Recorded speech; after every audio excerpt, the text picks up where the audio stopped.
Hey guys, thanks for all the follows and special thanks to everyone for the tips on Blu-ray encoding. I just want to say this will be my last post for a little while. What this community has meant to me these weeks, these months. Let's just say none of us are gonna be alone anymore. We're all gonna make it, bros. Tomorrow's the big day. Chad is gonna win, but we've seen his real face now. Together, we unmasked him, his corruption, his perversion masquerading under the guise of irony. But unmasking him is not enough. The day of Kino is finally upon us, and it is finally time to broadcast Drive 2011 onto every screen in the entire world. Before I forget, be sure to like and subscribe.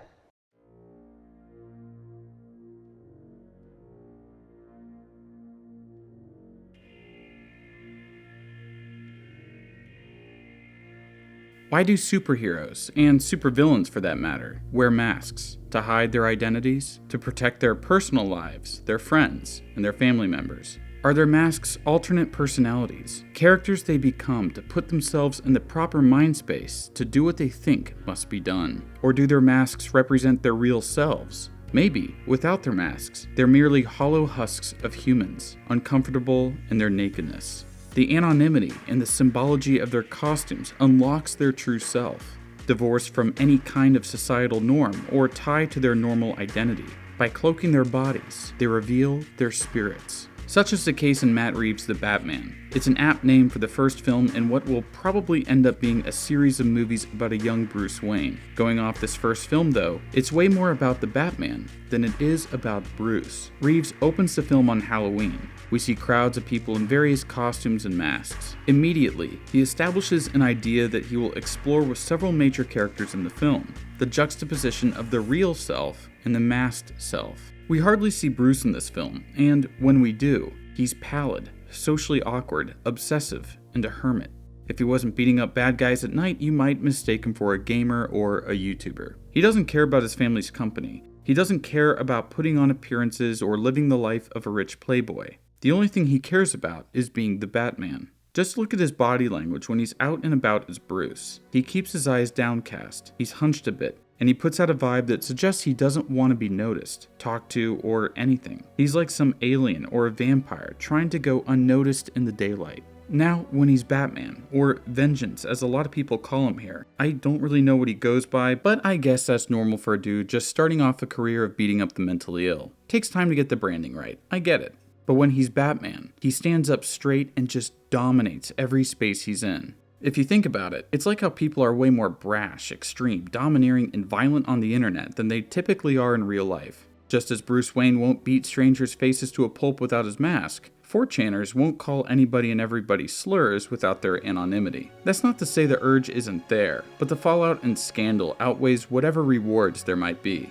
The Riddler is very similar to the Batman in this regard. We know him as the Riddler, not as Edward Nashton or whatever his real name might be. Heck, we don't even see his real face until after 2 hours into the film. Like Wayne, he's weaker without his mask. With his USGI extreme cold weather mask on, he's a creepy villain. Without his mask, he acts like he's on the spectrum. There's only one Batman, but there are many Riddlers. Riddler's identity thus becomes a symbol of rebellion and accelerationism. Donning the masks and coats, the 500 followers become the Riddler. Through his manufactured identity, he lives on in others. His gang of followers who wear his same mask reflects the gang that Batman fights at the subway station at the beginning of the film. Their masks, or their identical face paint, show a collective identity, as opposed to an individual identity. There's another layer of mimicry or inspiration to all of this, as Riddler became the Riddler because he saw what Batman was doing and he wanted in on the action. In his own world, guys look at Batman and say, wow, he's literally me. You are literally. you're out of your goddamn mind. What? I just want to say real fast, the filmmakers had to know who they were appealing to with this movie. I refuse to believe that the word drive appearing on the monitor was a coincidence. Which one is you? You tell me. The film even shows some parallels in how they work. They're both obsessive in their quest for truth and justice. They both play the roles of nocturnal voyeurs, and both of them hide in the shadows and sneak up on their enemies. And while we're here, I want to bring up how one particular scene in the film, the one in which Riddler attacks Coulson in the car, felt like it was a major homage to John Carpenter's Halloween.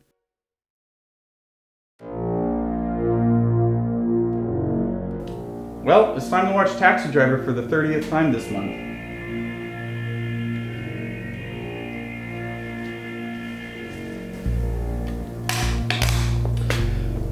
Guess I gotta get another Diet Dr. Pepper.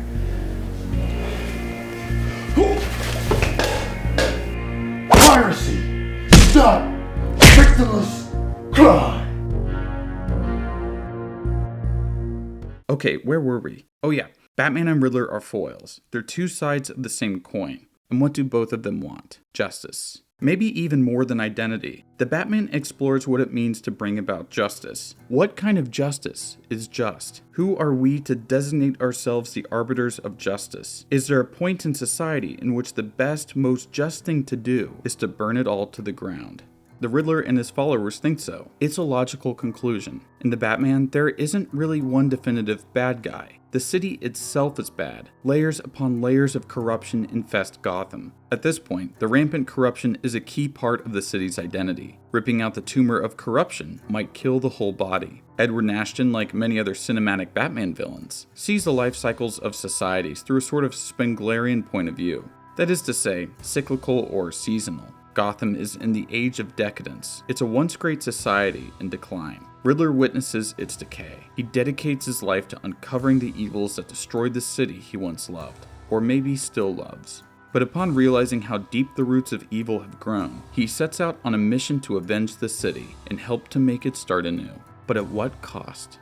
Maybe a new, better order might arise out of the chaos he creates, but the blood of the innocent will still be on his hands. How can he give himself the power to destroy a civilization, even if he believes his motives to be pure? Or is this all an act of mercy? Batman opposes the Riddler, even if he inadvertently aids him. It's interesting though, as they want to bring justice to the same people, but their ideas of justice make them antagonistic towards one another. Riddler isn't afraid to kill. Batman is. Riddler is very well who Batman could be if Batman crossed the line and took a life. He's a dark reflection of Batman. But is what Batman is doing any better? He lives by his own moral code, keeping himself clean, but he still works to protect the status quo. He's a vigilante, yet he works with the system in an effort to preserve that same system. He wants to rid it of corruption, but maybe Riddler is right in this case. Maybe the best thing for it is a clean slate. But again, is that Batman's decision?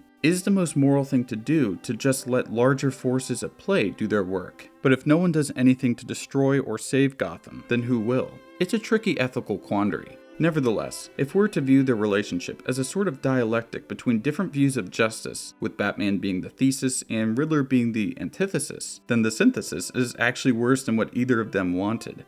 At the end, Gotham is flooded and full of crime, resembling a post-Katrina New Orleans. At the same time, most of the political establishment remains intact.